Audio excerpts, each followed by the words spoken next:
Take a walk with me as we discover a unique Victorian home which offers unique spaces for community gathering. This is Neighborhood Know-It-All. Y'all, so I'm here with Ann Garland at the Nelms House. So what does the Nelms House feature and how does it benefit the community? Well, the Nelms House is named after Charles Nelms, who was the local contractor who built the house and finished supposedly in 1899. Oh, okay. And he built this house for his family to live in. And because it's in the historic district for the town, we are a landmark house. So because of that, we decided if we opened up a business, it was going to have something to do with historic preservation, as well as anything else we might want to use it for. Is all the interior in here in its original state? The oldest parts of the house are in this room and in the parlor. As far as the interior, these are original plaster walls in these two rooms, but the rest of the interior has pretty much been altered with new plaster over time. So you'll see that as we walk through. The Nelms House features vintage and antiques for sale throughout the house, and anything is for sale. We do not put price tags on the vintage and antiques because it's actually a tea and coffee room plus an events venue where a lot of this is used, and I don't want to have labels with prices on furniture and glassware that people might be using. So for example, this is the room we do our tea party in. So all this early American pressed glass and the blue willow pattern of the tea services are all used for the buffet that we serve our tea party, all the foods that we serve. So we try and make your experience in glassware they would use, as well as a plate design. None of these are antique blue willow. They're all vintage, but back then is when blue willow became popular. It was the 19th century. So Blue willow. that blue willow pattern, yeah. Wow, I never knew that was the pattern that was called. That's what it was called. Yeah. I mean, there's lots of blue and white patterns from the Asian influence in the Victorian period, but that particular blue willow was very, very popular and still is today. So we decided to also incorporate my love for art, my husband's love for art. So I'm an upcycle artist, so we feature upcycle artists here. Okay. The house itself is an upcycle concept, so we just followed that trend. So we try and fill that niche for artists. We try and make sure that they have plenty of space to display their stuff here. We rotate in 9 rooms, different artists as we can, and they get the whole room to display their work. Really? Rather than just a space on the wall.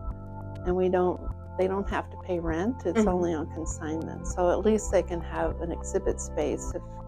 Even if something doesn't sell, they have a place that they can show off their work. They have a place to show off their work. I love that. Okay, well, it looks like a time capsule in here. Yes, we did make it a living history effort because of our love for history and historic preservation. Yes. And so what we did was create, as you walk through, you'll find out we have a lot of interior furniture and rugs that are all 19th century or earlier. Wow. To try and create the ambiance when you're in here of what a middle income person would have perhaps had. This is Empire, so this is an earlier sofa, but this is also Eastlake. The marble top tables are all from that period, the 19th century period of Eastlake. So I have a ton of those in the house, and you can see some of the Gone with the Wind lamps I have in here that are I see a little different than the ones in the other room.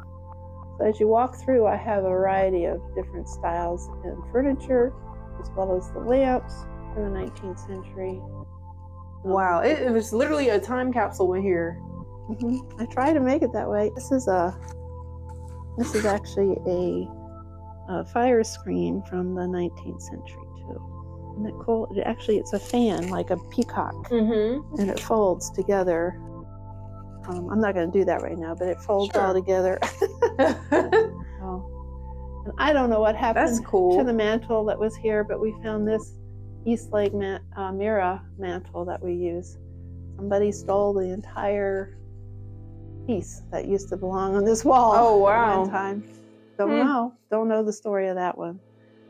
Yeah, but they were coal burning. They weren't wood burning stove. Burning. Fireplaces. Yeah. And I don't know if you noticed when you were outside, but Mr. Nelms put a round chimney on this house. So that means this room is oblique, and the one above it is oblique because there's a round chimney. So we couldn't do 90-degree corners.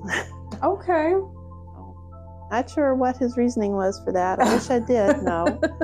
I guess we'll never know. One thing to point out is the furniture in here with this Charles Eastlake design on it. You can see a lot of the motifs in the Persian rugs that you're standing on. I can. So they're ostentatious. They wanted to show off the colonial imperialistic period of the 19th century. So Queen Victoria or whoever brought back the tussie-mussies from the Middle Ages. Okay. And that's where the turret comes from too. That's from Middle Age throwback, actually brought forward by the Victorians to add to their outside architecture. So Mr. Nelms put one on this house. There's several in the community that have several houses. He supposedly had something to do with some of the construction of the houses in 300 block. So a lot of them have turrets. Yeah, and the other thing that was brought forward was the gnomes, and that's why we have gnomes in the house, not Nelms. Gnomes, G-N-O-M-E-S, was started in 1874 in the 19th century in a German town by a guy called Philip Griebel. And so he started building these little molded foot-high garden gnomes and painted them. They still make them today, but it started in the 19th century, so that's why we feature gnomes. As you can see, our Christmas tree is full of gnomes. And there's gnomes all over the house.